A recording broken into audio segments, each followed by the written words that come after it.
Right, okay, we are at the content planning stage, and as a little bit of a bonus, I'm going to give you an inside look at how I plan my content for the month.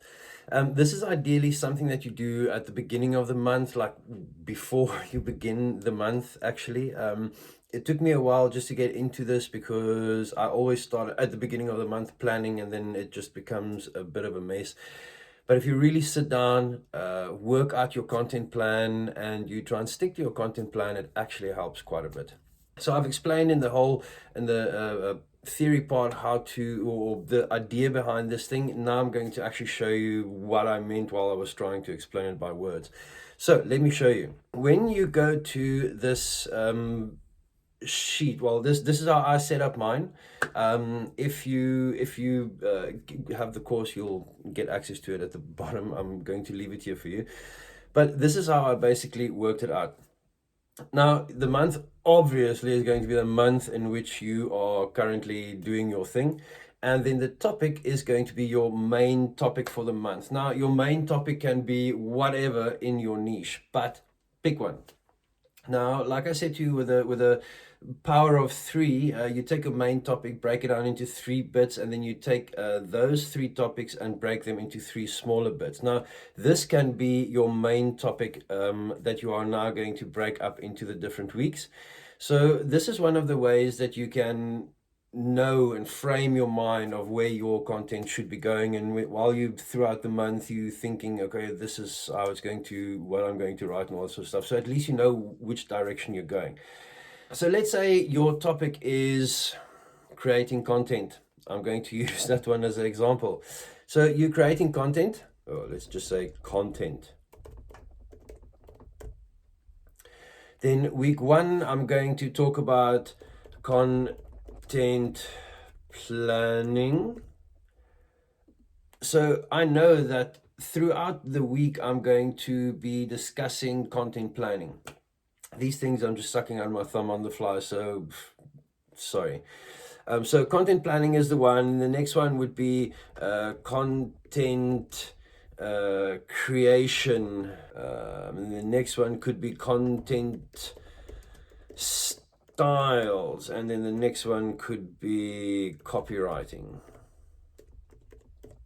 Okay, so now the reason why I break it up like this, you'll see now once I go down the sheets. Now you see there are 4 different weeks here at the bottom tabs. Now the 4 different weeks, every month doesn't have 4 weeks, so you can play around with it as you wish or however, but I worked on a 4-month rotation, like a 4-week rotation per month. Obviously, if the 1 month starts like, I don't even know how to explain it, but you'll figure it out. You'll start it on week 1 and cut week 4 short, or you'll start halfway in week 1 and go all the way to the end of week 4, however you do it. But the thing is, at the end of the day, you've got your 4 weeks and you know what topic you're going to be handling in those 4 weeks.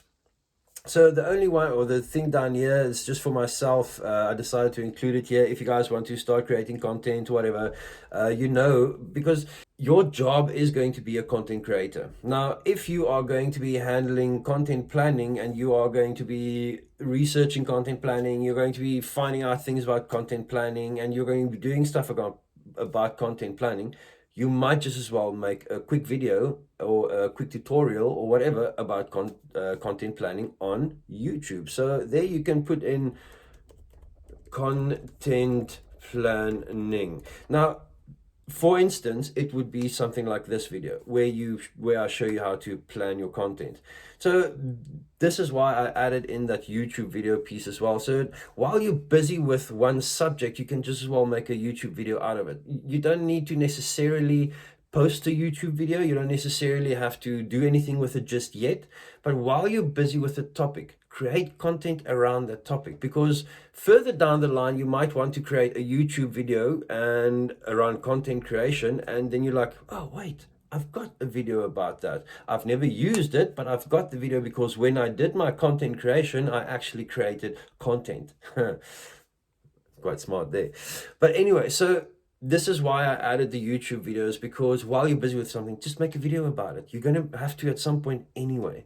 So, right, then we move down to the actual weeks. Now, as you can notice here on top, the topic, it already says their content planning, because I went here in the overview and typed their content planning and I linked those things.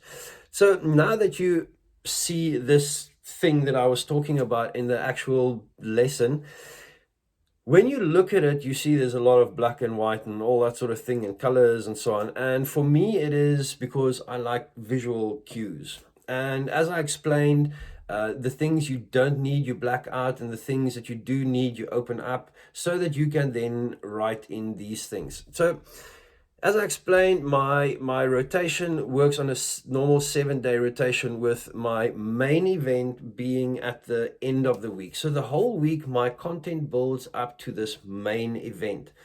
And I will then know, because I've got this in front of me. Now, this is the, let's say, the framework, content framework, which I spoke about earlier, which I use.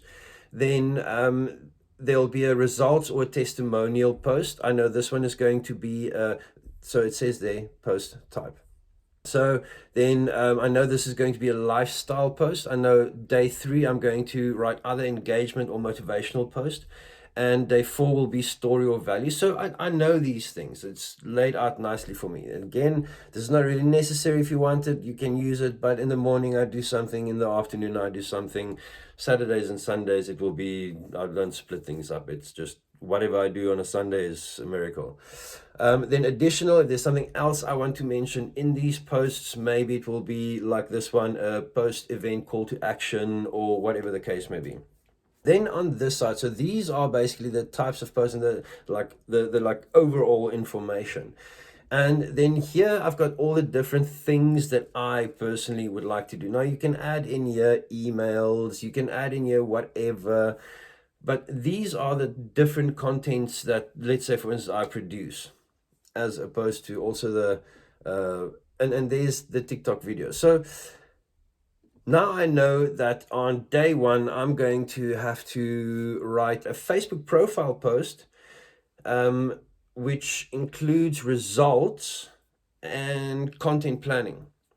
So then I'm going to maybe write a post about, because this is what it says, content planning is my topic for the week.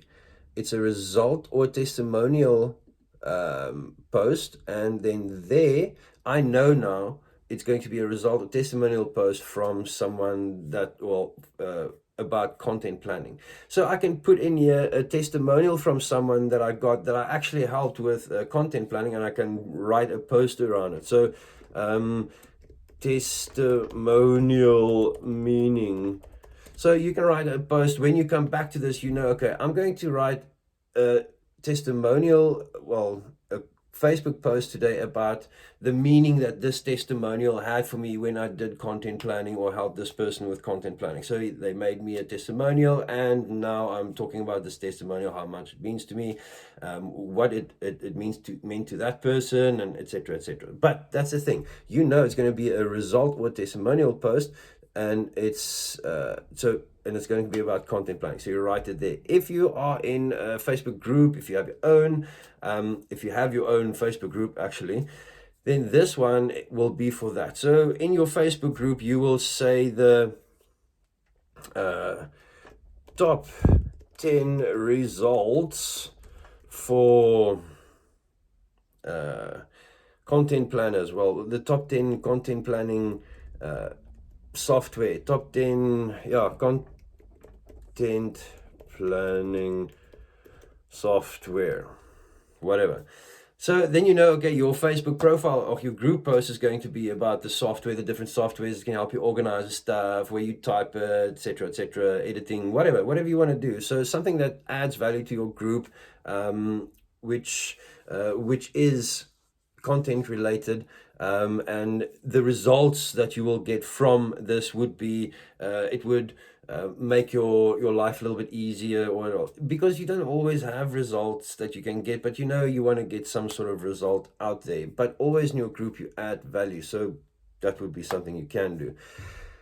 Now on a Monday, let's say, okay, this used to be a nightly thing for me, so I used to have them every day. But the things that you don't need or the things that you don't do, you just black them out.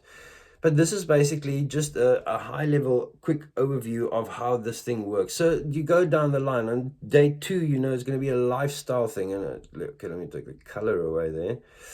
But the reason why I put that color in there is because once I've now gone to this point and I've written that post, or these days I just mark it up there. If I finish the day, I just mark it and say, okay, cool, I've done that. I've written this post. And then when I open it up quickly, I can open it up and say, okay, cool, this one, I haven't written that one yet. Let me quickly sort that one out. So this is basically just how I use this content planner. And you just go through everything and you work your way up with the engagement motivational, the personal story, all that. You work your way up to the main event. You basically build up the climax all the way to this main event. Then you talk about the topic and then you start again from the first day. But this way, it gives you a good idea of where your content is going, where it should be going. When you sit and plan this out, I mean, this is fairly difficult. You have a lot of planning has to go into this. It's not just something you can suck out of your thumb, but it is really, it cuts down so much time further down. It doesn't write the content for you, but at least you know what you are going to be writing that day. So you can, some days you feel like writing a lot, and then you can write and see what needs to be written and then just write them in advance. And some days, you know, you just open up the thing, you see, okay, oh, this is the one that I got, that I have to write, blah, blah, and then you write it. So this is the reason why this has helped me so much. And I hope that I hope that this helps you guys as much as well, just because it organizes your thoughts basically. So that is the end for the content. Well, not quite there yet. I first want to show you guys one or two other things. When I talked about writing posts and the different types of, I'd say the different types of posts that you get, but making a post readable. I just want to find something that's fairly long. Just want to see. Okay, so I'm just going to use this as an example. The reason for emojis, when I first started this, I really didn't like using emojis. I never used to read posts with emojis, but because there's quite a bit of information that comes out in some of these posts, and especially if you're giving value to your people and those sort of things, half of the people aren't going to read it. But there are going to be some people that really wants to know, your followers that really wants to learn from you. They are going to read these things. So when they read them, make it easy for them. And people's mind works in pictures, as I've mentioned. And breaking things up makes it easily readable and digestible for the eye, for the brain, especially if someone's just scrolling through Facebook. They don't want to have too much effort to think. So bullet points like these ones here, they do help a lot because it breaks up the conversation. It highlights main points. When you put like a little emoji of emotion at the back of a sentence or back of a paragraph, people understand the emotion that you are trying to convey, or they see that it was a joke or whatever. And it's a visual stimuli. It's not a reading something that they have to now absorb in their brain. Their brain has to work it out and say, okay, so what is the emotion that this tone of voice is trying to, no. You have a little emotion, a little, what do you call it? Emoji on the end, and immediately you know, okay, this is a happy sentence. You don't have to guess about it. It's a happy sentence. So this is why these sort of things really work well. And you know, it just, you want your reader to be engaged, and you want them to stay engaged, and especially if you start writing longer posts and longer form content, you need to do things to keep them engaged. And by doing simple things like that, you can then basically make it easier for them to read and help them out, help them consume your content. So that is quite an important thing. And even though at the beginning I hated it, I eventually learned the use of it and the value of it. So yes, I just wanted to show you that very quickly as well. And yeah, I hope you guys got as much, well, I didn't go very deep into this because content is quite a difficult one, and it's also a very long process, and copywriting, all those things. It's quite a lot to learn, but these are the best and the quickest tips that I could give you about planning, and then just quick tips on writing, the different types of posts and content that you need to produce, and those sort of things. So I hope you found some value from this one as well. I hope you enjoyed this bonus section for you. And yeah, I'll see you in the exit video.